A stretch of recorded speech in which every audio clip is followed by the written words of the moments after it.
दिखा दो इंग्लिश में, मैं थोड़ा ट्रांसलेट करके चल दूंगी क्योंकि चलेंगे ट्रांसलेट करके, क्योंकि हिंदी और इंग्लिश के जो क्वेश्चंस हैं अभी, या इवन सभी लैंग्वेज के, वो ट्रांसलेटेड फॉर्म में ही हैं, क्वेश्चन सेम ही आते हैं। जब से पेपर ऑनलाइन ऑनलाइन हुआ है तब से ये चीज़ निकल करके आई है। ये क्यों फ्लक्चुएट कर रही है screen? Can you see? Have you done something? देखो एक बार। हाँ, कुछ तो पंगा है। वहाँ से ही चल रहा है, बस इसी स्क्रीन में हो रही है दिक्कत। ठीक है भाई, कोई दिक्कत नहीं है। चलो आ जाओ, इधर देखते हैं फटाफट से। अधिगम के दौरान बच्चों द्वारा की गई त्रुटियों का अध्ययन और विश्लेषण महत्वपूर्ण है, क्योंकि यानी उनको स्टडी करना है जो एरर्स बच्चे कर रहे हैं पढ़ाई के दौरान, और उनको एनालाइज करना है, यानी विश्लेषण करना है, तोड़ के देखना है। देखना महत्वपूर्ण है क्योंकि यह उनकी अधिगम प्रक्रिया की स्थिति को समझने में मदद करता है कि बच्चे सीख कैसे रहे हैं। इस प्रोसेस को आप समझेंगे, यदि बच्चे की गलतियों को आप पकड़ पाएंगे, उसको एनालाइज कर पाएंगे, यानी विश्लेषण कर पाएंगे, समझ पाएंगे गलती हो रही है तो क्यों हो रही है, उसकी स्टडी करना, आपको पता लगेगा किन टॉपिक्स में बच्चे ज्यादा गलतियां करते हैं, किस तरह की गलतियां करते हैं। इसलिए विश्लेषण आवश्यक है, ताकि आप ये देख पाएं कि बच्चा सीखता कैसे है, ये आपको पता लगेगा गलतियों से कई बार कहां गैप है। उदाहरण के लिए यदि कोई बच्चा मैं स्कूल गया था के बजाय मैं स्कूल जाया था कहता है, तो यह दर्शाता है कि वह सही काल का उपयोग करने में संघर्ष कर रहा है, यानी जो टेंस है वो सही से यूज नहीं कर पा रहा है। इस स्थिति में शिक्षक को क्या करना चाहिए? 4 ही ऑप्शन है, इन्हीं में से एक सही निकलेगा, कुछ जो बच्चे के भले में हो, पक्ष में हो बच्चे के। पहला ऑप्शन है त्रुटि को नजरअंदाज कर देना चाहिए, क्योंकि समय के साथ बच्चा खुद सीख जाएगा। देखिए, नजरअंदाज करने से बात बनेगी नहीं, आपको तरीका ढूंढना है कि वो खुद से फिगर आउट करे और सही उत्तर तक पहुंच पाए, या चर्चा करके सही कराया जाए। तुरंत से त्रुटि को करेक्ट नहीं करना होता, बट हाँ, चर्चा और परिचर्चा करके सही कराना होता है। देखते हैं, तो ये तो होगा नहीं कि इग्नोर कर देंगे, नजरअंदाज करने से समस्या का समाधान निकलेगा नहीं।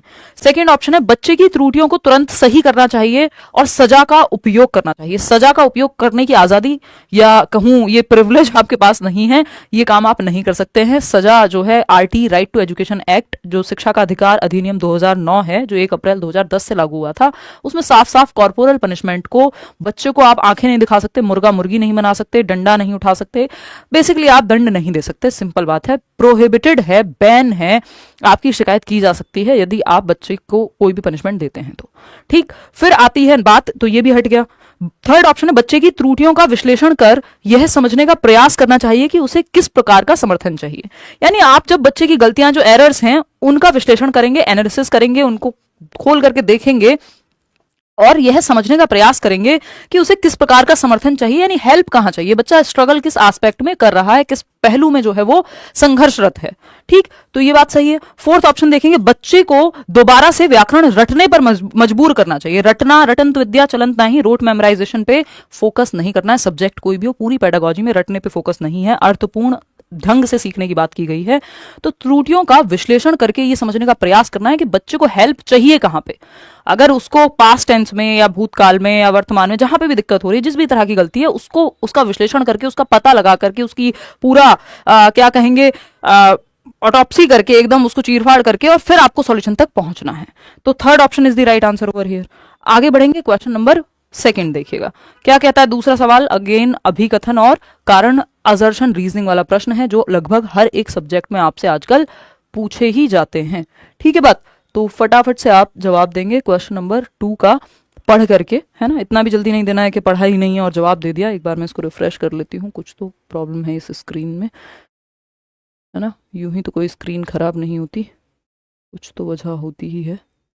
ये फ्लक्चुएशन पता नहीं आज क्यों है, बट क्या ही हम कर सकते हैं इसमें, वही देखने का प्रयास हम कर रहे हैं। चलिएगा, खैर ये सब बातें होती रहेंगी। हाँ, अभी भी सेम ही समस्या है आई थिंक। देखिएगा, नोट्स कब दे दीजिएगा, नोट्स दे देंगे एक आध दिन में यार, ये इसकी कंप्लेंट कर देना, इसमें दिक्कत आ रही है। देखो एक बार सेकंड क्वेश्चन देखिए आप। स्क्रीन देखना हम कर देते हैं बंद यहाँ से, क्योंकि यहाँ समस्या जो है बरकरार है, फ्लक्चुएट कर रही है स्क्रीन। देखिएगा, ये नए स्टूडियो में पता नहीं रोज़ नई नई समस्याएं आती रहती हैं। सितारा क्या कह रहे हो मैम, आप इतना टाइम के पाबंद कैसे हैं, इतना टाइम के पाबंद कैसे हैं, ये पूछ रहे हो। बस क्या बताएं, कोशिश करेंगे सच में ही पाबंद हो जाएं। ये जो आपने सार्केस्टिकली मजाक उड़ाया है, इसको ठीक किया जाए, है ना। जब चीज़ें ज़्यादा हो जाती हैं और मैनेज नहीं हो पाती तो ये होता है। चलिए आते हैं, देखिए अभिकथन यानी जो आपका स्टेटमेंट है क्या है, हिंदी शिक्षण में कहानी, कविता और नाटक का उपयोग बच्चों को भाषा सीखने में मदद करता है। यानी जब आप हिंदी का शिक्षण कर रहे हैं, टीचिंग ऑफ हिंदी की अगर हम बात करें, तो जो कहानी है, कविता है, यानी पोइट्री हो गया, स्टोरी हो गई, नाटक हो गया, है ना, ये सब जो है ये अलग अलग विधाएं हैं भाषा की। उपयोग बच्चों को भाषा सीखने में मदद करता है। हाँ भाई, बिल्कुल हेल्प करेगा। जब बच्चा कविता गाता है या सुर लय ताल का पूरा इस्तेमाल कर रहा है, कहानी पढ़ता है, नाटक का मंचन करता है, तो इन सब से उसकी भाषा बेहतर होती है, भाषा की अभिव्यक्ति बेहतर होती है, भाषा का अवबोधन या कॉम्प्रिहेंशन बेटर होता है। ठीक, कारण क्या है इसका? ये साहित्यिक विधाएं बच्चों की कल्पना, रचनात्मकता और अभिव्यक्ति को बढ़ावा देती है। यानी बच्चा कल्पना करेगा, जब वो कविता गाता है ना, तो वो कल्पना करता है कि एक मछली पानी में गई या मछली जल की रानी, तो वो कल्पना करेगा, उसके दिमाग में इमेजिनेशन भी आती है, परियों की दुनिया की बात हो रही है तो वो कल्पना करेगा, इमेजिन करेगा। रचनात्मकता, कुछ जब आप बहुत सारी कविताएं पढ़ रहे हैं, कुछ कहानी पढ़ रहे हैं, नाटक पढ़ रहे हैं, आपसे कहा जाए एक कविता कहानी लिखने को, तो आप भी कर पाएंगे। तो क्रिएटिविटी आती है और अभिव्यक्ति, यानी भाषा को अभिव्यक्त करना, अपने आप को अभिव्यक्त करना, एक्सप्रेस करना बच्चा सीखता है। ठीक, तो ये सारी बातें सही है। तो हिंदी शिक्षण में ये सब इसलिए इंपॉर्टेंट है क्योंकि ये साहित्यिक विधाएं हैं और इन सबसे ये फायदे होते हैं। दोनों बातें सही हैं अपनी जगह, ए और आर दोनों सही हैं और आर ए की सही व्याख्या भी है। ठीक, सही स्पष्टीकरण भी है। तो फर्स्ट ऑप्शन सही होगा। क्वेश्चन नंबर 3 देखिएगा और बताइएगा। क्वेश्चन नंबर 3 क्या कहता है, फटाफट से देख करके आप जवाब देंगे। क्वेश्चन नंबर 3 कहता है, बहुभाषिक कक्षाओं में जहां बच्चों की मातृभाषा हिंदी से भिन्न हो सकती है। बहुभाषिक कक्षा यानी मल्टीलिंगुअल क्लासेस, जहां कई भाषाएं बोलने वाले बच्चे मौजूद हैं। भाषा अधिगम की प्रक्रिया चुनौतीपूर्ण हो सकती है क्योंकि कई सारी भाषाएं बोलने वाले बच्चे हैं, तो थोड़ा चैलेंजिंग होगा लैंग्वेज को सीखना। हाँ, चुनौतीपूर्ण हो सकती है। उदाहरण के लिए बंगाली भाषी बच्चे सफल शब्द को सपल कह सकते हैं। इस संदर्भ में शिक्षक को क्या करना चाहिए? पहला ऑप्शन है, केवल हिंदी में बोलने पर जोर देना चाहिए और मातृभाषा के उपयोग को हतोत्साहित करना चाहिए।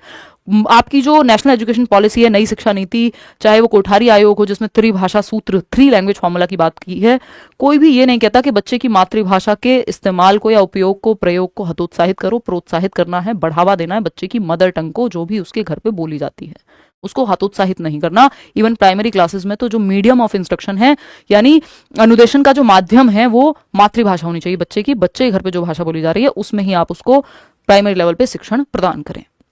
नेक्स्ट जो ऑप्शन है वो है, मातृभाषा और हिंदी के बीच समानताओं और अंतर को समझाते हुए बच्चों को नई भाषा सीखने में मदद करनी चाहिए। यानी मातृभाषा यानी मदर टंग और हिंदी के बीच समानताओं और अंतर को समझते हुए बच्चों को नई भाषा सीखने में मदद कर रहे हैं। चलो ठीक है, मे बी। फिर देखते हैं, वैसे हिंदी की कोई अलग से बात यहां हुई थी? नहीं हुई थी। फिर देखते हैं थर्ड ऑप्शन, बच्चों की मातृभाषा को हानिकारक मानते हुए। मातृभाषा कभी भी हानिकारक नहीं हो सकती। जो मदर टंग है बच्चे की, बच्चा जो भी घर से लेके आता है वो बेस्ट है। उसकी मातृभाषा हो, उसकी आर्थिक स्थिति हो, उसकी रुचियां हो, उसकी उम्र हो, कुछ भी है, जो भी उसकी सामाजिक परिप्रेक्ष्य या पृष्ठभूमि हो, सब काम का है। बच्चों को मातृभाषा में बात करने से रोकने के लिए सख्त नियम बनाना नहीं। तो ये बाकी 3 ऑप्शन तो और खराब हैं, इसमें यही बेस्ट है, सेकंड वाला, कि मातृभाषा और हिंदी के बीच समानताओं और अंतर को समझाते हुए बच्चों को नई भाषा सीखने में मदद करनी है। जहां सिमिलैरिटी है उससे कनेक्ट करेंगे, जहां अंतर है वहां बताएंगे, तो बच्चा क्या है, बेहतर भाषा सीख पाएगा। और हिंदी की बात हो रही थी यहाँ पे कि हिंदी और बंगाली में दिक्कत थी, तो आप जो चीजें कॉमन है उसकी मातृभाषा में हिंदी से मिलती जुलती हैं और जो अंतर है उनको समझाएंगे कि प नहीं फ यूज होगा। ठीक, तो ये बात तो सही है। फिर सेकंड ऑप्शन ही सही बचता है। हिंदी की बात हुई है इसमें क्वेश्चन में, मुझे लगा था कि नहीं हुई है। क्वेश्चन नंबर 4 देखिएगा और बताइएगा कि क्या कहना चाहता है कवि, फटाफट से। कक्षा में एक बच्चा है जो र को ल बोलता है, ड़ को ल भी बोल सकता है, ऐसी कई चीजें हो सकती हैं, उच्चारित करता है। ठीक है बात, कोई दिक्कत परेशानी इस बात को समझने में अगर हो रही हो तो आप बता सकते हैं। एक बच्चा है कक्षा में जो र को ल बोलता है, उच्चारित करता है, जैसे राम को लाम कहता है। इस स्थिति में शिक्षक को किस प्रकार की सामग्री का उपयोग करना चाहिए? कैसे टीचिंग लर्निंग मटेरियल का इस्तेमाल करके आप इस समस्या का समाधान ढूंढेंगे कि बच्चा र को ल बोलता है। बच्चे को कठिन शब्द याद करने के लिए कहेंगे, तो जो समस्या है उसको छोड़ के किसी और तीसरी बात पे चले गए। कठिन शब्द याद कराने से क्या होगा? जब यहाँ पे र को ला बोलने की समस्या है तो कोई एक अक्षर है जिसको गलत उच्चारित कर रहा है, वो बच्चे को बोलने या कंफ्यूज कर रहा है। बच्चे को बोलने और सुनने के लिए ऑडियो सामग्री और उच्चारण अभ्यास जैसे फ्लैश कार्ड का उपयोग करना। हाँ, इससे सुधरेगी स्थिति। फिर भी थर्ड ऑप्शन देखते हैं, बच्चे को उसकी त्रुटियों के लिए डांटना फटकारना ये किसी भी चीज का समाधान नहीं है पूरी पेडागोजी में। बच्चे को कक्षा में बोलने का मौका न देना, मौका देंगे तब जाके बात सुधरेगी, अभिव्यक्ति को नहीं रोकना है बच्चे की, तो ये भी गलत हो गया। एक ही ऑप्शन है जो बच्चे के पक्ष में जाता है, वो है बच्चे को बोलने और सुनने के लिए ऑडियो सामग्री और उच्चारण अभ्यास जैसे फ्लैश कार्ड वगैरह का प्रयोग कराना, कि जब वो ऑडियो सामग्री सुनता है, भाई अगर आप ध्यान से सुन रहे हैं, अगर मैं सही भाषा का इस्तेमाल कर रही हूं और आप मेरी क्लास देख रहे हैं, तो क्या होगा, आपके वो शब्द का जो उच्चारण है वो ठीक हो जाएगा अगर आप थोड़ा सा ध्यान से सुनेंगे तो जब ऑडियो सामग्री आप बच्चे को दे रहे हैं जिसमें वो सही तरीके से उच्चारित शब्दों को, कि राम को राम बोल रहे हैं, लाम नहीं बोल रहे हैं, तो इस तरह की चीजें वो जब सही सामग्री सुन रहा होगा, फ्लैश कार्ड में उसको दिखाया जाएगा कि ये र ल में अंतर होता है, तो बात सुधर जाएगी। Second option is the right answer. ठीक, आगे बढ़ेंगे, क्वेश्चन नंबर 5 देखिएगा और फिर बताइएगा।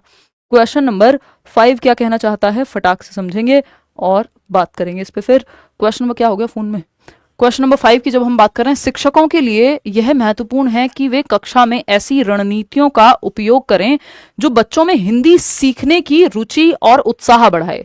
उदाहरण के लिए, यदि कोई बच्चा कहता है कि हिंदी बहुत कठिन है, मैं इसे नहीं सीख सकता, तो शिक्षक को क्या करना चाहिए।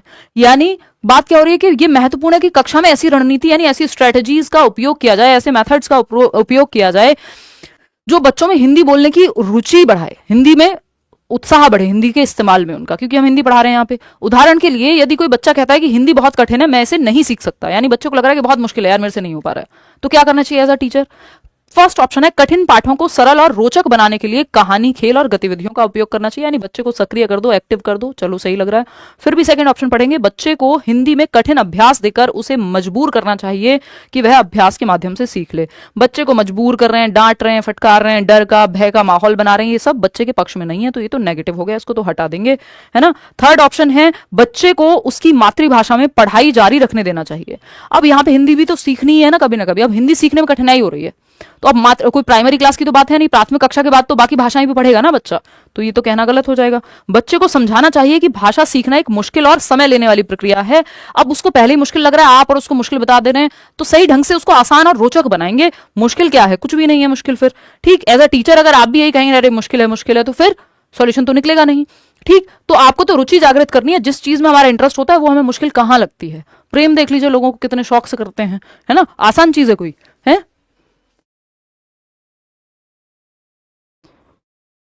वो मीम याद आ गया मुझे जो इंस्टाग्राम पे चलता रहता है, ये हमारी बहन ममता। देखो एक बार, तो ये कोई आसान काम है। कठिन पाठों को सरल और रोचक बनाने के लिए कहानी, खेल और गतिविधियों का उपयोग करना चाहिए। इंटरेस्टिंग बना दीजिए, आप रुचिकर बना दीजिए, बच्चों को गतिविधि में संलग्न रखिए। क्वेश्चन नंबर 6 देखिएगा और बताइएगा। छठा प्रश्न आपके सामने क्या कहता है, 6 नंबर के लिए नहीं, 1 ही नंबर का प्रश्न है। अभिकथन क्या है, स्टेटमेंट, हिंदी शिक्षण में केवल व्याकरण सिखाना ही पर्याप्त है। एक तो ये केवल जहां लिखा हुआ होता है वो ज्यादातर केस में नेगेटिव है शब्द, है ना। केवल व्याकरण क्यों भाई, संदर्भ में व्याकरण सिखाइए, कहानी, कल्पना, नाटक सब कुछ सिखाइए, सिर्फ व्याकरण क्यों सिखाना है, सिर्फ ग्रामर क्यों सिखाना है, तो ये तो गलत हो गया स्टेटमेंट। कारण क्या है, भाषा अधिगम में व्याकरण के साथ साथ श्रवण, पठन, लेखन और मौखिक कौशल का भी विकास आवश्यक है। यानी जो बाकी कौशल हैं जिनको हम सुबो पाली कहते हैं, सुनना, बोलना, पढ़ना और लिखना, सभी प्रकार के कौशलों पर फोकस किया जाना चाहिए। सिर्फ ऐसा नहीं है कि व्याकरण और लिखने पे ही या पढ़ने पे ही फोकस करें। तो ए तो गलत ही है और आर सही है। ए गलत है परंतु आर सही है। Fourth option is the right answer over here.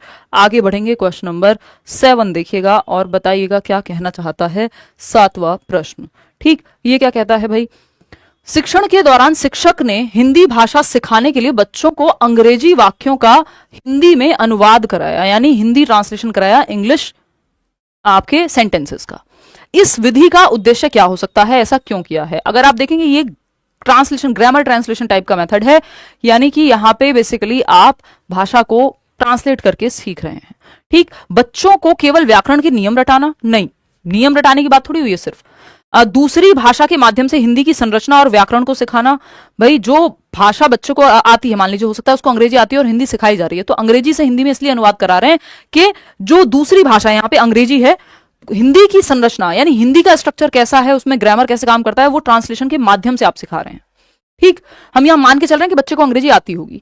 बच्चों को हिंदी में वार्तालाप के लिए प्रोत्साहित करना वो एक अलग कहानी है, यहाँ पे ट्रांसलेशन की बात हुई है। वो फिर प्रत्यक्ष मेथड आ जाएगा या कम्युनिकेटिव मेथड आ जाएगा, जिसमें हम संप्रेषणात्मक विधि कहते हैं, जिसको बातचीत के माध्यम से भाषा सिखाना। फिर है फोर्थ ऑप्शन, बच्चों को पाठ्यपुस्तक में दिए गए प्रश्नों के उत्तर याद कराने के लिए कहना। याद करना नहीं, बच्चा जहां एक्टिव है वो ऑप्शन बेटर है। जब आप ट्रांसलेट कर रहे हैं तो आप संरचना को समझ रहे हैं कि माय नेम इज, तो मेरा नाम ये है, तो उसमें संज्ञा कहेंगे, उसमें नाउन कहेंगे, दोनों भाषाओं की संरचना वो बेहतर तरीके से समझ पाएगा। क्वेश्चन नंबर 8 देखिएगा। ठीक, क्वेश्चन नंबर 8 देखिएगा और बताइएगा कौन सा एक प्रश्न है जो सही है। क्वेश्चन नंबर 8 है, यदि कक्षा में एक बच्चा अपनी बात स्पष्ट रूप से व्यक्त नहीं कर पाता है, यानी खुद को ठीक से एक्सप्रेस नहीं कर पा रहा क्लियरली, और शब्दों का उच्चारण ठीक से नहीं कर पा रहा, यानी शब्दों को भी ठीक से उच्चारित नहीं कर पाता, यानी प्रोनाउंस नहीं कर पा रहा ठीक से शब्दों को, उसका प्रोनाउंसिएशन में प्रॉब्लम है, और दूसरा स्पष्ट रूप से खुद को व्यक्त भी नहीं कर पा रहा, क्लियरली खुद को एक्सप्रेस नहीं कर पाता है। ठीक, अब क्या होगा ऐसे में शिक्षक को क्या करना चाहिए? पहला ऑप्शन है, बच्चे की समस्या को नजरअंदाज कर देना चाहिए, क्योंकि यह समय के साथ ठीक हो जाएगी। देखिए, नजरअंदाज करके समस्या का समाधान नहीं निकलेगा, ये एक बड़ी समस्या है। फिर है सेकंड ऑप्शन, बच्चे को बार बार सही उच्चारण करने के लिए बाध्य करना चाहिए। देखिए, बाध्य करना, मजबूर करना, डांटना, फटकारना, ये सब नेगेटिव शब्द हैं, इनको इस्तेमाल आपको नहीं करना है पेडागोजी में as a teacher. Third option है, बच्चे की समस्या को समझते हुए उसे आसान और रोचक गतिविधियों के माध्यम से भाषा सुधारने का अवसर देना। यह बात भी सही है। बच्चे को व्याकरण के नियम रटाने पर जोर देना, रटवाने की बात तो आप करेंगे ही नहीं। तो ऑप्शन क्या सही है? एक ही ऑप्शन सही है, बच्चे की समस्या को समझते हुए, यानी उसकी प्रॉब्लम क्या है, वो क्यों नहीं एक्सप्रेस कर पा रहा या अभिव्यक्त कर पा रहा अपने बात को, या व्यक्त कर पा रहा, उसे आसान और रोचक गतिविधियों के माध्यम से भाषा सुधारने का अवसर देंगे। लैंग्वेज के गेम होते हैं, भाषा के कुछ और ऐसी एक्टिविटीज होती हैं जिसमें वो खेल खेल में सीख जाएगा। तो थर्ड ऑप्शन जो है वो सही है। पहले कारण जानेंगे, समस्या को समझेंगे और फिर उसका समाधान ढूंढेंगे। क्वेश्चन नंबर 9 देखिएगा और बताइएगा प्रश्न संख्या 9 क्या कहता है। कक्षा में शिक्षक ने हिंदी सिखाने के लिए अनुवाद के बजाय, यानी ट्रांसलेशन की बजाय सीधे हिंदी का प्रयोग किया, यानी ट्रांसलेट नहीं कर रहे हैं आप लैंग्वेज को, जो भी बच्चे की मदर टंग है, हिंदी हो, सॉरी इंग्लिश हो, पंजाबी हो, कुछ भी हो, उससे आप ट्रांसलेट नहीं कर रहे हिंदी को, आप सीधा हिंदी में ही बात कर रहे हैं, यानी जिस भाषा को सिखाना चाहते हैं उसी भाषा में बातचीत कर रहे हैं, उसी भाषा का प्रयोग कर रहे हैं, मातृभाषा का प्रयोग नहीं कर रहे हैं। प्रत्यक्ष विधि कहते हैं इसको, कि जब आप जो लक्ष्य भाषा है, जिसको टारगेट लैंग्वेज कहते हैं, जिसको सिखाने के लिए आप टारगेट कर रहे हैं, जो यहाँ पे हिंदी है, जब आप लक्ष्य भाषा को सिखाने के लिए लक्ष्य भाषा का ही इस्तेमाल करते हैं, यानी टारगेट लैंग्वेज को सिखाने के लिए टारगेट लैंग्वेज का ही यूज कर रहे हैं, तो उसको प्रत्यक्ष मेथड या डायरेक्ट विधि कहते हैं, कि डायरेक्ट उसी लैंग्वेज से उसी लैंग्वेज को आप सिखाने की कोशिश कर रहे हैं। ऐसे आप इसको समझिए कि जब इंग्लिश मीडियम स्कूल्स की अगर हम बात करें, जहां पे हिंदी बोलने पे ही फाइन है मान लीजिए, तो इसका मतलब क्या है, या जहां पे इंग्लिश में ही बात हो रही है पूरे टाइम, तो इंग्लिश से ही आप इंग्लिश बोल करके ही डायरेक्ट, या इंग्लिश यूज करके ही आप इंग्लिश को सीख रहे हैं, ना कि ट्रांसलेशन करके। ठीक, तो ये डायरेक्ट मेथड होता है जिसमें मदर टंग का, मातृभाषा का प्रयोग नहीं हो रहा है। ठीक, प्रत्यक्ष विधि का उद्देश्य क्या है भाई? ये जो डायरेक्ट मेथड है, इसका उद्देश्य ऑब्जेक्टिव क्या होता है? पहला ऑप्शन है, बच्चों को बिना व्याकरण सिखाए भाषा के दैनिक प्रयोग में निपुण बनाना। तो आप देखेंगे बहुत सारे इंग्लिश मीडियम स्कूल्स के बच्चे जो हैं वो अच्छी अंग्रेजी बोल लेते हैं, बेशक उन्होंने ग्रामर या व्याकरण उनकी हिंदी मीडियम वालों से कई बार कमजोर हो, लेकिन क्योंकि उन्होंने वो भाषा यूज करके बोलना सीखा है, तो वो बोलचाल में, दैनिक भाषा के डेली यूज में उनकी अच्छी लैंग्वेज पे पकड़ हो जाती है, स्पोकन लैंग्वेज पे। बात तो सही लग रही है। फिर भी सेकंड ऑप्शन देखते हैं, बच्चों को केवल व्याकरण पर ध्यान केंद्रित करना। व्याकरण की तो यहाँ बात ही नहीं हो रही, जब आप भाषा के इस्तेमाल से सीख रहे हैं तो डायरेक्ट व्याकरण थोड़ी रट रहे हैं आप। फिर आता है थर्ड ऑप्शन, बच्चों को मातृभाषा का अधिक प्रयोग करने देना। मातृभाषा का तो प्रयोग वर्जित है इसमें, यानी मदर टंग तो यूज ही नहीं हो रही इस मेथड में। डायरेक्ट जिस भाषा को सिखाना चाह रहे हैं, जो कि हिंदी है, यहाँ पे देखो, यहाँ पे हिंदी देख के ये मत सोच लेना सारी दुनिया की मातृभाषा, सारे बच्चों की भाषा, भारत में मातृभाषा जो है हिंदी होगी।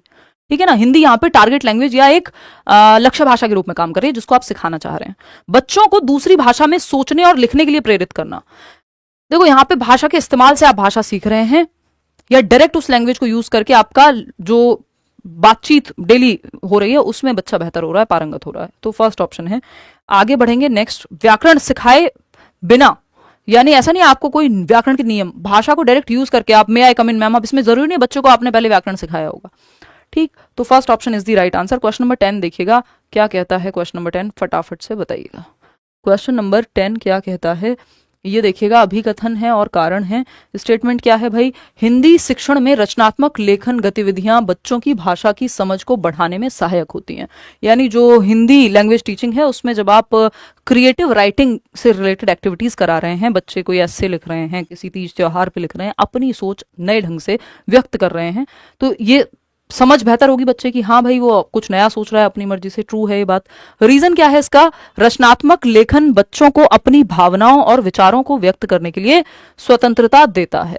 यानी जो क्रिएटिव राइटिंग है वो अपनी भाषा, अपनी भावनाएं व्यक्त करेंगे, अपने तरीके से व्यक्त करेंगे, कुछ नया लिखेंगे, किसी को पत्र लिख रहे हैं जन्मदिन पे, किसी को लेटर लिख रहे हैं, किसी और फॉर्मल भी अगर वो, तो अपने आप को व्यक्त करने का उनका तरीका, उसमें तो हालांकि फॉर्मल लेटर्स में तो पहले से ही सेट पैटर्न होता है।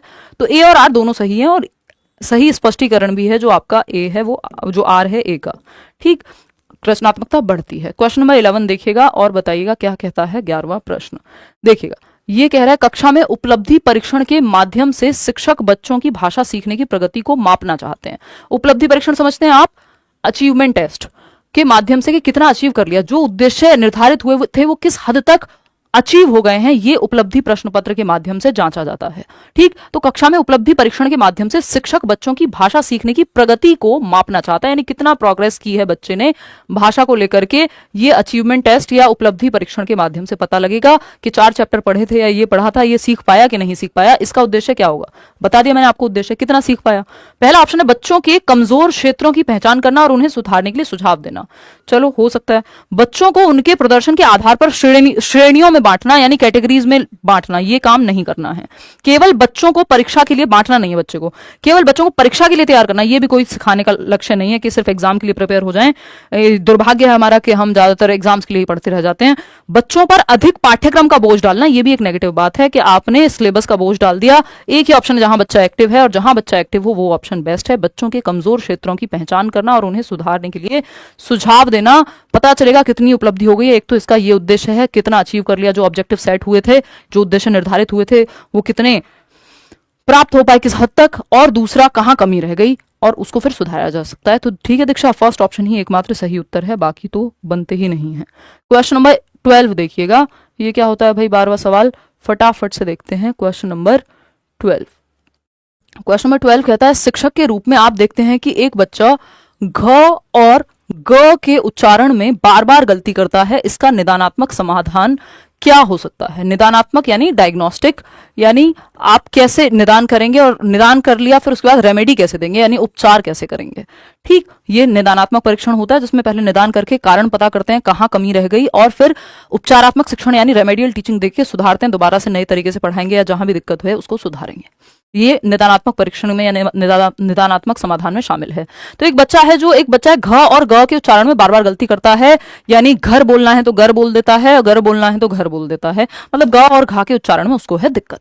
पहला ऑप्शन है बच्चे को बार बार सही उत्तर रटाने के लिए कहेंगे। रटाना तो अपने आप में ही नेगेटिव हो गया है ना, एक कीवर्ड का भी सेशन लेना जल्दी ही, आप लोगों ने कल भी याद दिलाया था। बच्चे को अकेला छोड़ देना ताकि वह खुद अपनी गलती सुधारे। आप खुद से कैसे सुधारेगा, जब वो स्ट्रगल कर रहा है तो आपको फोकस तो कराना पड़ेगा। बच्चे की समस्या को समझकर उच्चारण सुधारने के लिए विशेष गतिविधियां जैसे कि फ्लैश कार्ड और श्रवण अभ्यास कराना। यहां पे बच्चा एक्टिव है, जहां बच्चा एक्टिव है वो उत्तर सही है। सिंपल, सरल, सुंदर, सस्ती बात। फोर्थ ऑप्शन है बच्चे को अन्य बच्चों के साथ व्याकरण अभ्यास कराना। देखो यहाँ पे व्याकरण अभ्यास से बात नहीं चलेगी, उसको उच्चारण में दिक्कत है, यहाँ नियम की दिक्कत नहीं है बच्चे को, ठीक है ना। तो बच्चे की समस्या को समझकर उच्चारण सुधारने के लिए विशेष गतिविधि, आप विशेष एक्टिविटी कराओगे, फ्लैश कार्ड से दिखाओगे क्या अंतर होता है दो शब्दों के उच्चारण में, घर ऐसा दिखता है, घर ऐसा दिखता है ना। श्रवण का अभ्यास कराओगे कि वो सही से सुनेगा, अगर तो सही से बोलेगा भी, तो ऑडियो कुछ डिवाइस का भी इस्तेमाल कर सकते हो। तो थर्ड ऑप्शन यहां सही है। आगे बढ़ते हैं, क्वेश्चन नंबर 13 देखिएगा क्या कहना चाहता है फटाक से। क्वेश्चन नंबर 13 क्या कहना चाहता है देखेंगे। ये कहता है भाषा के बिना विचार अभिव्यक्त नहीं किए जा सकते और विचार के बिना भाषा का कोई अर्थ नहीं है। इस संदर्भ में शिक्षक के रूप में आपको बच्चों में भाषा और विचारों के विकास के लिए क्या करना चाहिए। यानी भाषा अगर नहीं है तो मैं विचार कैसे व्यक्त करूं, और विचार ही नहीं है तो भाषा का क्या फिर रोल बचा। अब भाषा और विचार के बीच संबंध को कौन सा ऑप्शन बेहतर तरीके से एक्सप्लेन करता है। धीरे धीरे क्वेश्चंस मुश्किल होते जाएंगे, 30वें सवाल तक देखते रहिएगा। तो अगर हम बात करें, फर्स्ट ऑप्शन है बच्चों को केवल व्याकरण का अध्ययन करना चाहिए ताकि वे भाषा को सही तरीके से लिख सकें। देखो सिर्फ व्याकरण का अध्ययन करने से भाषा और विचार का कोई उत्पत्ति हो जाएगी, यहां लिखने की बात तो हो भी नहीं रही थी। बच्चों को नई नई गतिविधियों और वार्तालाप का अवसर देकर उनकी भाषा और सोचने की क्षमता को प्रोत्साहित करना चाहिए। यानी उनको नई नई एक्टिविटीज करा रहे हैं जहां वार्तालाप का अवसर मिल रहा है, यानी बोलने का, भाषा के इस्तेमाल का उनको अवसर मिलेगा, कम्युनिकेशन का, और उनकी भाषा की सोचने और उनकी भाषा और सोचने की क्षमता, यानी भाषा भी बेहतर होगी जब वो चर्चा, परिचर्चा, डिबेट, डिस्कशन, वार्तालाप, कम्युनिकेशन, ये सब करेंगे और सोच भी बेहतर होगी, क्योंकि जब आप बोल रहे हैं तो आप सोच भी रहे हैं, बिना सोचे कैसे बोलेंगे, ठीक है ना। तो ये बात भी सही है। थर्ड ऑप्शन है बच्चों को रटने के लिए प्रेरित, ये तो अपने आप में ही फिर नेगेटिव हो गया। केवल पाठ्य पुस्तक के प्रश्नों के उत्तर लिखने पर, तो सिर्फ उत्तर लिखने पे ये भी रट्टाफिकेशन ही है। तो एक ही ऑप्शन यहां बेहतर है कि बच्चों को जब आप कम्युनिकेशन में या एक्टिविटी कराते हैं, जो कि यहाँ पे कम्युनिकेशन है, तो वो उसका सोचने की और समझने की क्षमता भी बेहतर होगी, भाषा और चिंतन दोनों ही बेहतर होगा। क्वेश्चन नंबर 14 देखिएगा, अगेन थोड़ा सा लेंदी है बट आप कोशिश कीजिए, आसान ही है। त्रिआयामी शिक्षण दृष्टिकोण में संज्ञानात्मक यानी कॉग्निटिव एस्पेक्ट, भावनात्मक या संवेगात्मक अफेक्टिव और कौशलात्मक यानी साइकोमोटर आयामों का विकास होता है। यदि कक्षा में शिक्षक का उद्देश्य बच्चों की भाषा समझने की क्षमता के साथ साथ उनके भावनात्मक और व्यावहारिक विकास को बढ़ावा देना है, तो वह कौन सी विधि अपनाए। जो बीएस, ये दोनों के लिए भाई, पेपर 1 पेपर 2 सबके लिए है, क्योंकि सिलेबस सेम ही है। तो अगर हम देखें यहाँ पे, तो आपको एक चीज देखनी है, यहाँ पे त्रिआयामी से मतलब क्या है, वैसे ट्राइपोलर एजुकेशन अलग होती है, उसमें फिर आपका टीचर है, स्टूडेंट है और एनवायरमेंट है, ये जॉन डुई का है। लेकिन ये जो त्रिआयामी की यहाँ ये बात कर रहे हैं वो है बीएस ब्लूम का टैक्सोनॉमी, है ना, ब्लूम का वर्गीकरण, जिसमें उन्होंने अधिगम के अलग अलग क्षेत्र की बात की है, पक्षों की बात की है। वो सीएपी कैप से मैं आपको बताती ही हूं। सीएपी कैप बोले तो कॉग्निटिव मतलब संज्ञान यानी दिमाग की बात हो रही है, अफेक्टिव यानी बच्चे के इमोशंस भी जुड़े, दिल भी जुड़े, दिमाग भी जुड़े, और फिजिकल एक्टिविटी भी, आप उसको हैंड्स ऑन एक्सपेरिमेंट भी करा रहे हो। तो ये तीनों जब जुड़ जाते हैं तो बेहतर अधिगम होता है, ठीक। अब कक्षा में यदि शिक्षक का उद्देश्य बच्चों की भाषा समझने की क्षमता के साथ साथ उसके भावनात्मक और व्यावहारिक विकास, वो इस्तेमाल भी कर पाए, है ना, और नाटक का मंचन करना है मान लीजिए, वो भी करे, इमोशनली भी कनेक्टेड हो चैप्टर उससे, तो क्या करेंगे आप। पहला ऑप्शन है बच्चों को केवल व्याकरण और शब्दावली, एक तो ये केवल शब्द ही नेगेटिव हो जाता है, सिर्फ व्याकरण और वोकैबुलरी रटवाते रहेंगे तो इससे रटंत विद्या हो जाएगी, ये अर्थपूर्ण अधिगम नहीं होगा, इसमें तीनों पहलू नहीं जुड़ पाएंगे, दिल, दिमाग और हाथ यानी एक्टिविटी नहीं हो पा रही। बच्चों को समूह चर्चा यानी जब वो ग्रुप डिस्कशन कर रहे हैं, कहानी लेखन, जब आप खुद से कहानी लिख रहे हैं और नाटक गतिविधियों में नाटक का मंचन कर रहे हैं कि कोई सूर्पणखा बना हुआ है, कोई रावण बना हुआ है, तो अब यहां पे आप फिजिकली भी एक्टिव हो गए, साइकोमोटर डोमेन आ गया, कौशलात्मक कौशल की जिसकी हम बात कर रहे हैं यहाँ, इमोशंस भी, क्योंकि कोई भी आप नाटक का मंचन कर रहे हैं या कोई कहानी लिख रहे हैं तो उसमें इमोशंस भी आते हैं, और संज्ञान यानी दिमाग का तो इस्तेमाल होगा ही, क्योंकि बिना सोचे आप कैसे तो चर्चा करेंगे। तो तीनों बातें शामिल हो गई। फिर भी बाकी ऑप्शन पढ़ेंगे, बच्चों को केवल पाठ पढ़ने और उत्तर लिखने, तो ये तो रटना ही हो गया, इसमें रटना साफ साफ ही लिखा हुआ है तो वो होगा नहीं। तो second option is the only right answer over here. आगे बढ़ेंगे, क्वेश्चन नंबर 15 देखिएगा और फिर बताइएगा क्या कहना चाहता है कवि नहीं एग्जामिनर, फटाफट से बताइएगा। क्वेश्चन नंबर 15 कहता है, एक शिक्षक ने कक्षा में हिंदी पढ़ाते समय निम्नलिखित दृष्टिकोण अपनाए, यानी कुछ पर्सपेक्टिव हैं, 4 यहाँ पे पॉइंट्स दिए हुए हैं जो हिंदी पढ़ाते हुए एक टीचर ने जिन पर्सपेक्टिव्स को अपनाया है, परिप्रेक्ष्यों या दृष्टिकोणों को अपनाया है। पहला है बच्चों से पाठ पढ़वाना और उसमें कठिन शब्दों के अर्थ समझाना, यानी आप बच्चों कह रहे हैं कि एक काम करो, पाठ पढ़ो, जो पढ़वाया नहीं जाता पाठ, टीचर एक बच्चे को खड़ा किया जाता है, फिर वो जो है चैप्टर रीडिंग करेगा, ये होता है क्लासरूम में, ठीक है, और कठिन शब्दों के अर्थ समझाना, ठीक है। बच्चों को कहानी के पात्रों पर चर्चा करने के लिए कहना कि कहानी में ये पात्र थे मान लीजिए, है ना, एक तेनालीराम था और ये था वो था, तो उन पे चर्चा करो, कौन सा पात्र कैसा था। फिर आता है थर्ड, भाषा, पात्र का मतलब है यहाँ कैरेक्टर से, तो कहानी में स्टोरी में कैरेक्टर्स होते हैं ना, मूवी में भी कैरेक्टर्स होते हैं। भाषा कौशल विकसित करने के लिए छोटे छोटे समूह में लेखन गतिविधियां कराना, यानी आप ग्रुप में लिखवा रहे हैं, ग्रुप राइटिंग करा रहे हैं, इसमें भी बच्चा एक्टिव है, यहां भी बच्चा एक्टिव है और यहां भी बच्चा एक्टिव है। फोर्थ ऑप्शन देखना, बच्चों को सीखने में आने वाली कठिनाइयों को दूर करने के लिए व्यक्तिगत मदद करना, अगर जरूरत पड़ रही है तो बच्चों को आप हेल्प कर रहे हैं इंडिविजुअली भी। सिंपल, आपको एक बिल्कुल क्या कहें उसको, एकदम रामबाण इलाज टाइप की बात है, जहां बच्चा एक्टिव है वो ऑप्शन बेस्ट है पूरी पेडागोजी में। तो ये चारों ही बातें सही है, चारों जगह पे बच्चा जो है बेहतर है और भाषा की समझ विकसित होगी यदि चारों में से चारों ही ऑप्शन वो यूज करेगा। तो आगे बढ़ेंगे, क्वेश्चन नंबर 16 पे देखिएगा और ये पूछिएगा कि क्या पूछ रहा है सवाल। क्वेश्चन नंबर 16 देखिए फटाफट से और बताइए। क्वेश्चन नंबर 16 है, हिंदी शिक्षण के दौरान शिक्षक को बच्चों के बीच संवाद यानी डिस्कशन, ठीक, तो बच्चों के बीच डिस्कशन हो रहा है और वार्तालाप को प्रोत्साहित करना चाहिए, यानी बातचीत हो रही है, ठीक, किसी टॉपिक पे डिस्कशन या नॉर्मल बातचीत हो रही है, इसको प्रोत्साहित यानी बढ़ावा देना चाहिए। शिक्षक ने बच्चों को वृक्षों का महत्व यानी ट्रीज का क्या इंपॉर्टेंस है विषय पर चर्चा करने और फिर उस पर एक लेख लिखने के लिए कहा। ऐसा करने का उद्देश्य क्या हो सकता है, यानी चर्चा परिचर्चा डिस्कशन हो रहा है, कम्युनिकेट कर रहे हैं बच्चे, टॉपिक दिया गया है, क्या टॉपिक है, वृक्षों का महत्व यानी what is the importance of trees, तो पेड़ों का क्या महत्व है, इस पे चर्चा करने को कहा गया है। इसका उद्देश्य इस चर्चा का उद्देश्य क्या हो सकता है, इसका ऑब्जेक्टिव या गोल क्या हो सकता है? पहला ऑप्शन है केवल बच्चों के व्याकरण ज्ञान को परखना। चर्चा में यहाँ पे व्याकरण की थोड़ी बात हो रही है कि नियम कायदे कानून की बात थोड़ी हो रही है, वो तो लिखवा लेते फिर। सेकंड ऑप्शन है बच्चों को रचनात्मक सोच यानी क्रिएटिव थिंकिंग, विचारों की अभिव्यक्ति यानी जो विचार उनके पास हैं पेड़ों को लेकर के, जो भी उनके पास इंफॉर्मेशन है उस पर वो चर्चा करेंगे, तो अब एक्सप्रेस करेंगे खुद को। और लिखित भाषा कौशल विकसित करने का अवसर दिया है। हाँ, लेख लिखने की भी बात हुई है ना, तो लिखित भाषा भी विकसित होगी। लेकिन थर्ड और फोर्थ ऑप्शन को भी चेक करेंगे। बच्चे को विषय के बारे में रटने के लिए प्रेरित करना, ये तो नेगेटिव हो गया। बच्चों को सटीक उत्तर देने के लिए दबाव डालना, ये एकदम बेकार बात है। दबाव डालना, रटना, डांटना, ये सब बेकार बात है। Second option is the right answer. जहां बच्चा सबसे ज्यादा एक्टिव है वो ऑप्शन बेस्ट है, सिंपल। तो रचनात्मक चिंतन बढ़ेगा, विचारों की अभिव्यक्ति होगी, लिखने का कौशल भी व्यक्त होगा, क्योंकि लेख लिखने को कहा है कि क्यों पेड़ हमारे लिए महत्वपूर्ण है, हमें ऑक्सीजन देते हैं, वट एवर बच्चा लिखेगा। फिर आते हैं नेक्स्ट क्वेश्चन पे। 17th नंबर क्वेश्चन है, 17वां सवाल कहता है भाषा शिक्षण में शिक्षक की भूमिका क्या होनी चाहिए। यानी जब टीचर जो है, लैंग्वेज टीचर की क्या भूमिका होगी लैंग्वेज को पढ़ाते समय। तो क्या पूछा हमसे, कक्षा में हिंदी सिखाने के दौरान शिक्षक ने बच्चों को निम्नलिखित गतिविधियां कराई हैं। तो हिंदी टीचर हैं और वो ये एक्टिविटीज कराते हैं कक्षा में। पहला है समूह में कहानी लेखन, यानी ग्रुप में कहानी लिखवाई जा रही है, चलो बच्चा एक्टिव है। पाठ के कठिन शब्दों का अर्थ निकालने के लिए शब्दकोश का प्रयोग, यानी बच्चा डिक्शनरी का इस्तेमाल कर रहा है खुद से और कठिन शब्दों को देख रहा है, ये भी एक अच्छी हैबिट है। फिर आता है बच्चों को चित्र देखकर अपने विचार व्यक्त करने के लिए कहना, यानी जो चित्र हैं उनको देख के, जो पिक्चर्स होती है ना कई बार किताब में, उनको लेके क्या विचार आ रहे हैं उस पर बात करना। इन सभी प्रयासों का उद्देश्य क्या है? भाषा बेहतर हो रही कुल मिलाकर के। पहला है बच्चों को केवल पाठ्यपुस्तक के आधार पर सीखने नहीं, भाई बच्चे एक्टिव हैं, सिर्फ पाठ्यपुस्तक या टेक्स्ट बुक की रटने की बात यहाँ पे नहीं हो रही है।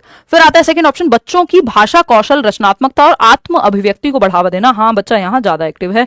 बच्चों को रटने और परीक्षा के लिए तैयार करना, ये एकदम खराब है। केवल व्याकरणिक ज्ञान नहीं, बच्चा इस्तेमाल भी कर रहा है, तो यहाँ तो बाकी ऑप्शन इतने कमजोर हैं कि आप डायरेक्ट सेकंड ऑप्शन के साथ जा सकते हैं।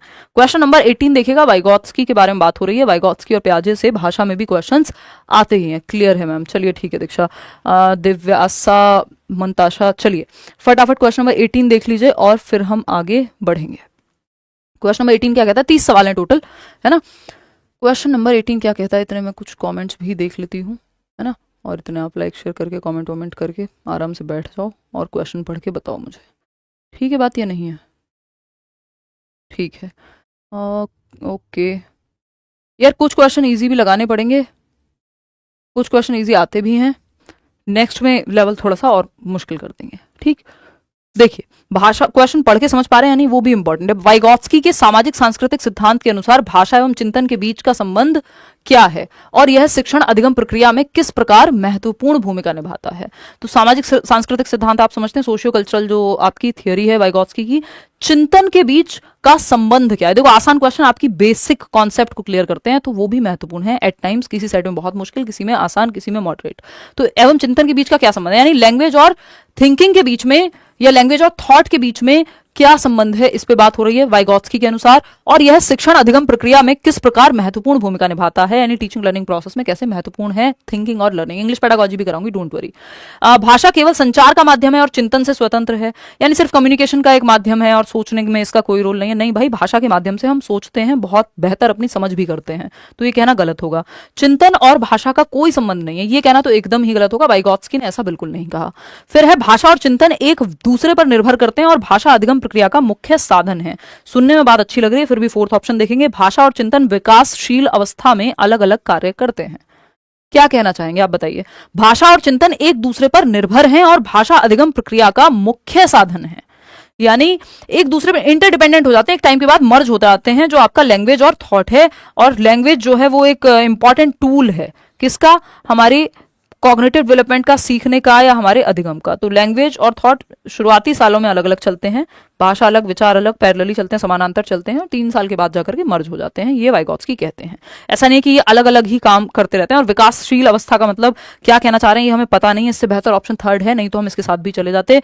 शुरुआत के 3 साल में होता है, या तो ऐसा इन्होंने कुछ लिखा होता, ठीक है ना। चलिए, क्योंकि 3 साल के बाद भी तो विकासशील ही है अवस्था, ऐसा थोड़ी कि तब नहीं है। क्वेश्चन नंबर 19 देखिएगा, पियाजे से एक सवाल है, फटाफट से आप लोग जवाब देंगे। क्या कहना चाहते हैं पियाजे। पियाजे के संज्ञानात्मक विकास सिद्धांत में आत्मसात और समायोजन की प्रक्रियाएं हैं। आत्मसात बोले तो एसिमिलेशन और समायोजन बोले तो एकोमोडेशन की प्रक्रियाएं हैं, ये 2 प्रोसेस हैं। और ये बच्चे की अधिगम प्रक्रिया को किस प्रकार से प्रभावित करते हैं, आपको ये देखना है। पहला ऑप्शन है आत्मसात और समायोजन केवल वयस्कों के लिए उपयोगी होते हैं। नहीं भाई, बच्चा जन्म से, जैसे ही बचपन से बेसिकली जब से उसको भाषा या जो आसपास चीजें वो देखना शुरू करता है, समायोजन और आत्मसातीकरण की प्रक्रिया शुरू हो जाती है, क्योंकि अनुकूलन की प्रक्रिया, अपनी समझ विकसित करने की प्रक्रिया डे 1 से शुरू हो गई है कहीं ना कहीं। ठीक, तो ये तो गलत होगा। आत्मसात का अर्थ है नई जानकारी को पुराने ढांचे में फिट करना, यानी एड दी कुछ तो इस तरह का कि add new information into existing scheme, add something into your existing schema, वो है आपका एसिमुलेशन। बात तो सही हो रही है। जबकि समायोजन में पुराने ढांचे को नई जानकारी के अनुसार बदलना। समायोजन बोले तो एकोमोडेशन, इसमें जो पुराने ढांचे को, जो आपका स्कीमा है, उसको आप मॉडिफाई कर रहे हैं नई इंफॉर्मेशन के बेस पे। यही तो दोनों की डेफिनेशन है। आत्मसात में आप जोड़ रहे हैं एग्जिस्टिंग स्कीमा में, वर्तमान जानकारी में, जानकारी का मतलब यहां स्कीमा से है, पूर्व ज्ञान में बेसिकली। दोनों प्रक्रियाएं बच्चों के अनुभवों को नजरअंदाज करती हैं, ये कहना एकदम गलत होगा। अनुभवों के आधार पर ये प्रक्रियाएं चल रही हैं। आत्मसात और समायोजन केवल भाषा के विकास से संबंधित है, ऐसा कहना भी गलत होगा। इस संज्ञान के विकास से संबंधित है, समझ के विकास से संबंधित है, आपके दिमाग के विकास से संबंधित है। तो आत्मसात, और ये भाषा में भी लागू होती है ये बात। तो second option is the best answer over here. आगे बढ़ेंगे, क्वेश्चन नंबर 20 देखिएगा। 20वां सवाल कुछ तो बात करने की कोशिश कर रहा है अर्जन और अधिगम के बीच में, जिसपे 1 नंबर का क्वेश्चन आता ही है। ये सारे टॉपिक पेपर में पूछे जाते हैं क्योंकि सिलेबस का पार्ट है।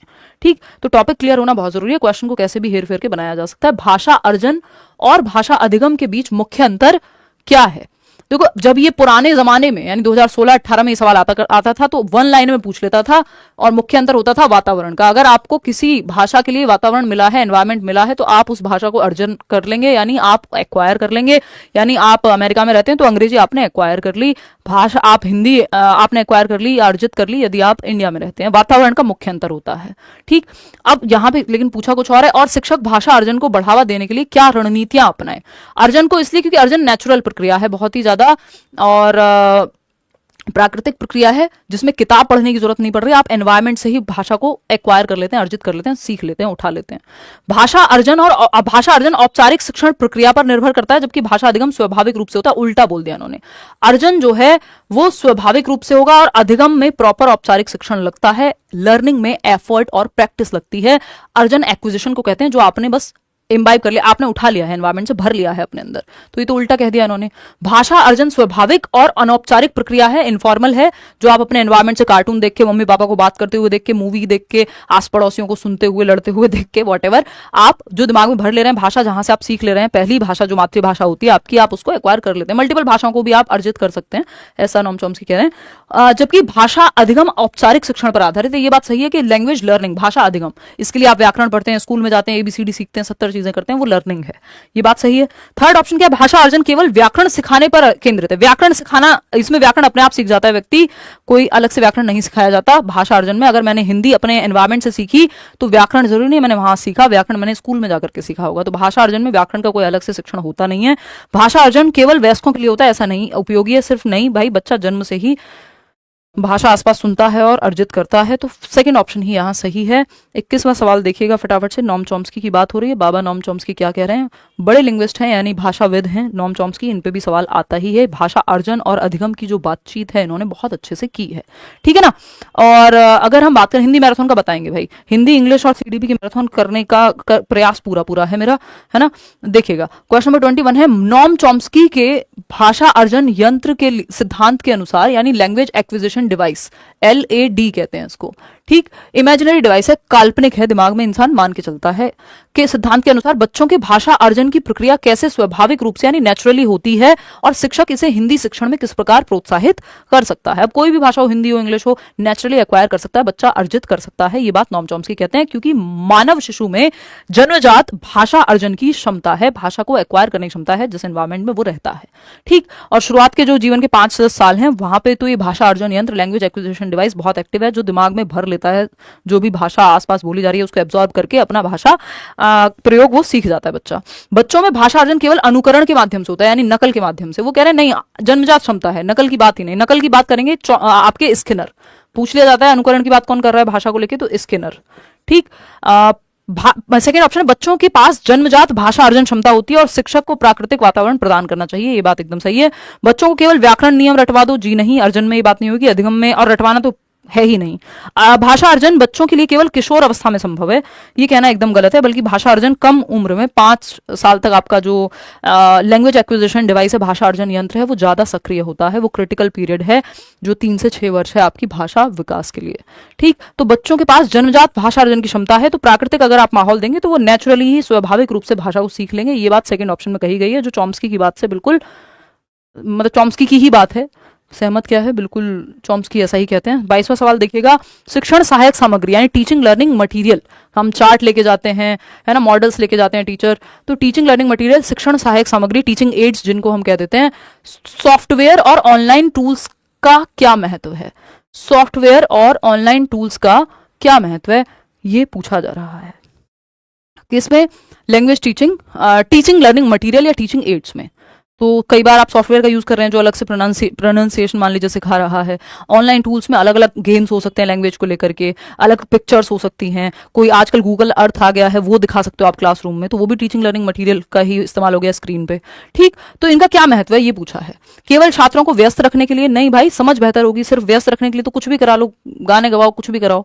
फिर आता है सेकंड ऑप्शन, यह छात्रों को डिजिटल माध्यम से अपने ज्ञान को विस्तार से समझने में मदद करता है, यानी डिजिटल मीडियम है एक, जिससे बच्चे का जो ज्ञान है वो और विस्तृत होगा। जब आपको कहा जा रहा है इस पे रिसर्च करके आना, कल पढ़ के आना, कोई वीडियो देख के आना इस टॉपिक पे, जल चक्र क्या होता है एक वीडियो यूट्यूब से देख के आना, क्या है ये?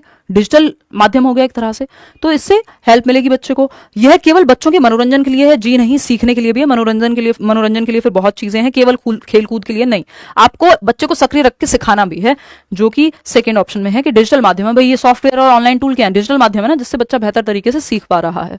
क्वेश्चन नंबर 23 देखिएगा, 23वां सवाल क्या कहता है, फटाक से बताइए। परिपूर्ण क्या होता है? क्या कहना क्या चाहते हो? मतलब मास्टरी हासिल करना किसी चीज में, क्या कह रहे हो? ये इंग्लिश में लिख रहे हो, शब्द को हिंदी में लिख के बताओ तब तो समझ में आए। मैं तो तुक्का ही लगा रही हूँ कि क्या पूछना चाह रहे हो। क्या ड्राफ्ट टाइप कुछ होगा। एनीवेज चलिए देखते हैं, आगे बढ़ते हैं क्वेश्चन नंबर 23 पे। क्या कहता है क्वेश्चन नंबर 23? पुनर्बलन सिद्धांत में अंतरवैयक्तिक पुनर्बलन का क्या अर्थ है और शिक्षक इसे बच्चों के समूह कार्य में किस प्रकार प्रभावी रूप से लागू कर सकते हैं? यानी पुनर्बलन सिद्धांत में, यानी जहां आप बच्चे को रीइंफोर्समेंट के प्रिंसिपल की जब हम बात कर रहे हैं, जहां गुड, वेरी गुड, शाबाश, ये सब हम कह रहे हैं बच्चे को, बच्चे के व्यवहार को बढ़ावा देने के लिए जिन शब्दों का, जिन एक्शंस का हम इस्तेमाल कर रहे हैं, गुड, वेरी गुड, शाबाश, ये सब, या ये जेस्चर्स कर रहे हैं, ये भी पुनर्बलन यानी रीइंफोर्समेंट में आएगा। तो अंतरवैयक्तिक पुनर्बलन यानी लोगों के बीच की बात हो रही है, का क्या अर्थ है और शिक्षक इसे बच्चों के समूह कार्य में किस प्रकार प्रभावी रूप से लागू कर सकते हैं? यानी जब ग्रुप वर्क चल रहा हो तो क्या करें? यह व्यक्तिगत रूप से बच्चों को पुरस्कार देने का तरीका है। जब अंतरवैयक्तिक लिख दिया तो इसका मतलब मल्टीपल लोग वहां मौजूद हैं, तभी इंटरपर्सनल बना है वो। सेकंड ऑप्शन है बच्चों के समूह कार्य के दौरान सामाजिक और भावनात्मक व्यवहार को प्रोत्साहित करने के लिए, यानी बच्चों के समूह कार्य के दौरान, यानी ग्रुप वर्क के दौरान सामाजिक और भावनात्मक व्यवहार को प्रोत्साहित करने के लिए है। बात तो सही है, जब वो ग्रुप वर्क कर रहे हैं तो जो सोशल और इमोशनल व्यवहार है वो प्रोत्साहित हो रहा है, क्योंकि आप गुड, वेरी गुड बढ़ावा दे रहे हैं किसी को। बात तो सही है। सेकंड ऑप्शन क्या है? सेकंड यही था। थर्ड देखते हैं, यह केवल पाठ्य पुस्तक पर आधारित गतिविधियों में नहीं भाई, ये नेचुरल एनवायरनमेंट में हो रहा है। यह केवल बच्चों की शारीरिक क्षमताओं को बढ़ाने के लिए, वो ऐसा कोई दौड़ लगवाने वाली बात तो यहाँ हो ही नहीं रही है। तो second option is the only right answer. आगे बढ़ेंगे नेक्स्ट क्वेश्चन पे। नेक्स्ट क्वेश्चन क्या कहता है भाई? क्वेश्चन नंबर 24 देखिएगा, 24वां सवाल कुछ तो कहना चाहता है, फटाफट से समझिए। वाइगोत्स्की की बात हो रही है यहाँ पे, ठीक है ना।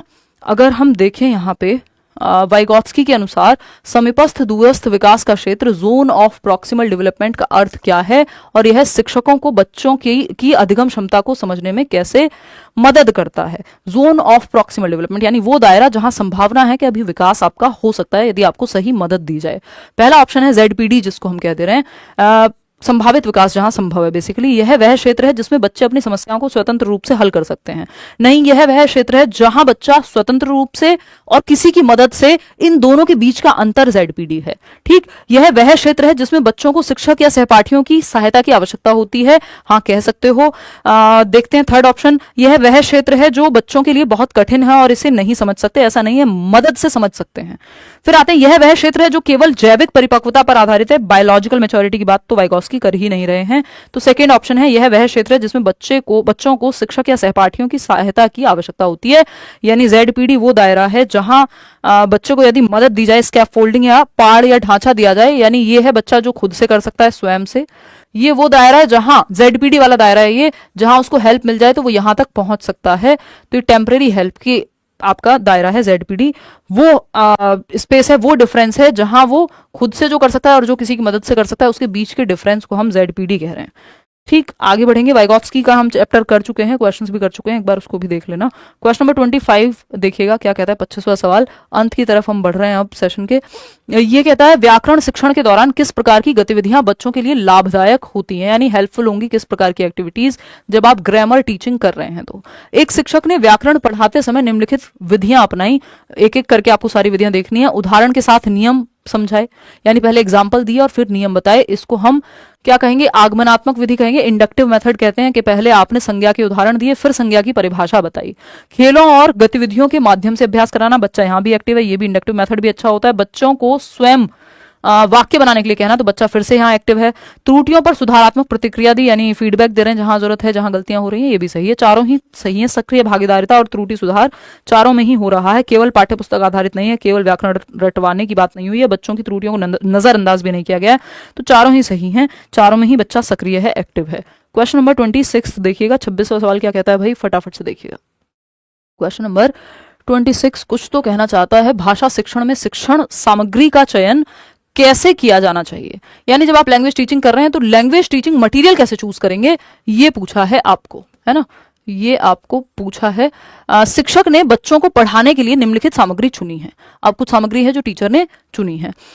चित्र और फ्लैश कार्ड, यानी पिक्चर्स का यूज किया है, फ्लैश कार्ड्स का यूज किया है, फ्लैश कार्ड नहीं होते छोटे छोटे, ठीक। बाल कविताएं और कहानियां, यानी जो चिल्ड्रन लिटरेचर है, स्टोरीज हैं, पोएम्स हैं, उन सब का इस्तेमाल किया है। दैनिक जीवन से जुड़े विषयों पर चर्चा, तीनों में ही बच्चा एक्टिव है, तीनों ही सामग्रियां सही हैं। बच्चों को विषय में रुचि दिलाना, हाँ इंटरेस्ट क्रिएट होगा बच्चे का और सरलता से समझ जाएगा।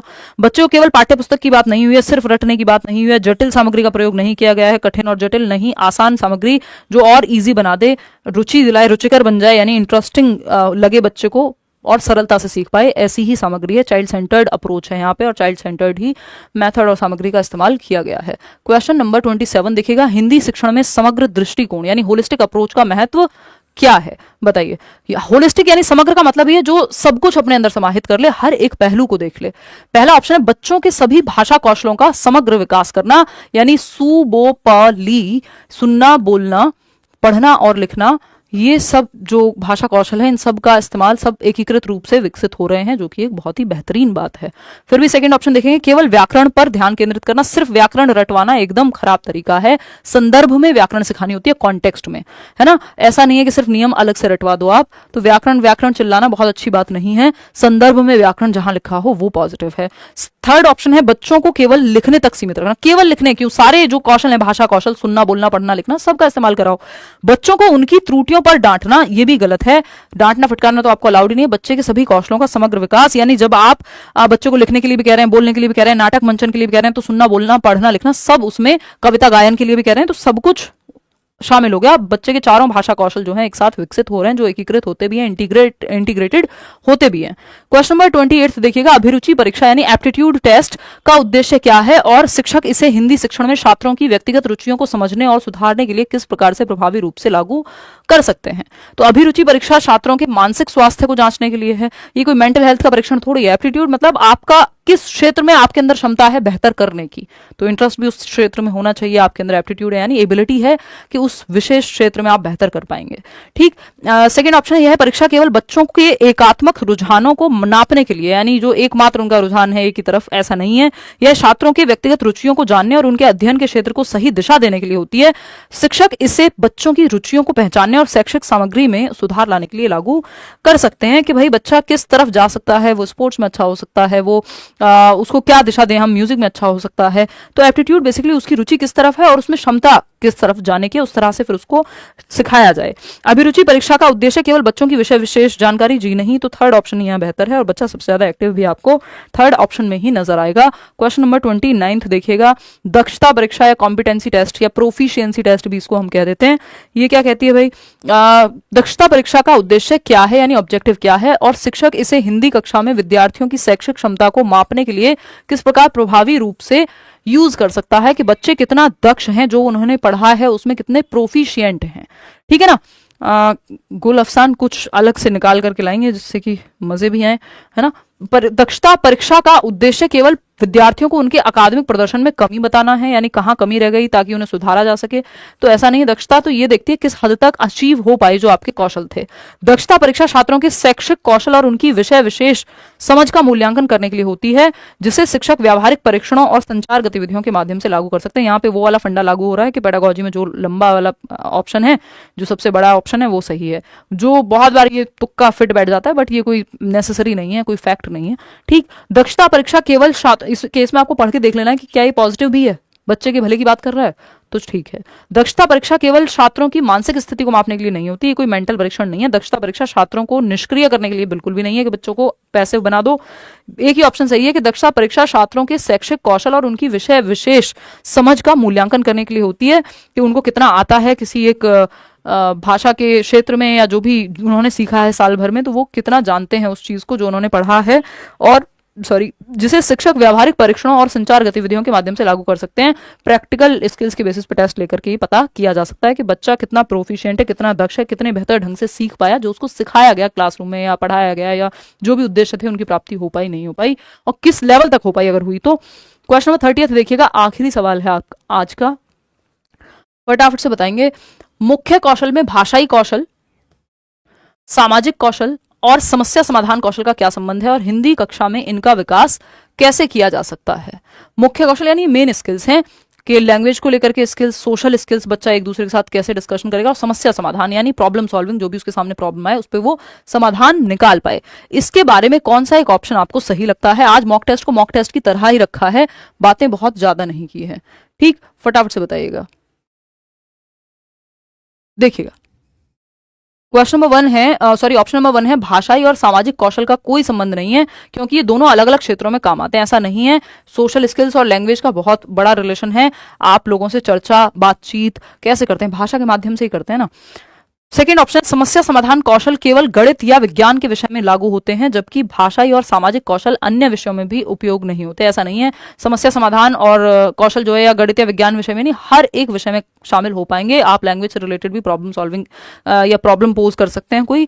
भाषाई, सामाजिक और समस्या समाधान कौशल आपस में जुड़े हुए होते हैं और इन्हें एकीकृत तरीके से विकसित किया जा सकता है। हिंदी कक्षा में शिक्षक इन कौशलों को छात्रों में संवाद, रचनात्मक लेखन और समूह कार्य के माध्यम से बढ़ावा दे सकता है। ये बच्चे के पक्ष में है, और अगेन उत्तर जो है लेंदी भी है। फिर भी फोर्थ ऑप्शन देखते हैं, इन कौशलों का कोई विशेष महत्व नहीं है, क्योंकि शिक्षा का मुख्य उद्देश्य केवल बच्चों को पाठ्यक्रम की सामग्री पढ़ाना है। ये तो रटवाने की बात कर रहा है, तो बाकी ऑप्शन तो आसपास भी कहीं आते नहीं है। अब ये क्यों सही है इसको समझते हैं। देखो, हमसे पूछा था मुख्य कौशल में जैसे भाषाई कौशल, सुनना, बोलना, पढ़ना, लिखना, ये सब आ जाएंगे। सामाजिक कौशल अगेन उसमें भी आप भाषा का इस्तेमाल करते हैं, चार लोग ग्रुप में बैठ के कोई चर्चा, डिस्कशन कुछ भी कर रहे हैं, बात कर रहे हैं आपस में, वहां पे भी किसी से रास्ता भी पूछना होगा तो भाषा का इस्तेमाल आपको करना पड़ेगा। तो समाज में जब आप इंटरेक्ट कर रहे हैं, अंतःक्रिया कर रहे हैं, तो भाषा का प्रयोग तो होगा। ठीक, तो भाषाई, सामाजिक और समस्या समाधान, प्रॉब्लम सॉल्विंग में भी आप, अगर आपको समस्या का समाधान ढूंढना है तो आप क्या करेंगे, इंटरनेट का सहारा लेंगे, लोगों से बातचीत करेंगे, चर्चा करेंगे, मम्मी ये बात समझ नहीं आ रही, अच्छा इसका जीवन में समस्या का समाधान ढूंढना है। उसमें भी हर जगह भाषा का इस्तेमाल है, चाहे आप किताब से ढूंढें, चाहे आप इंटरनेट से ढूंढें, चाहे लोगों से बातचीत करके किसी समस्या का समाधान निकालें, लेकिन भाषा का प्रयोग वहां भी है। ठीक, तो भाषा यानी लैंग्वेज स्किल्स तो आप सीख रहे हैं, सामाजिक और समस्या समाधान कौशल आपस में सब जुड़े हुए हैं।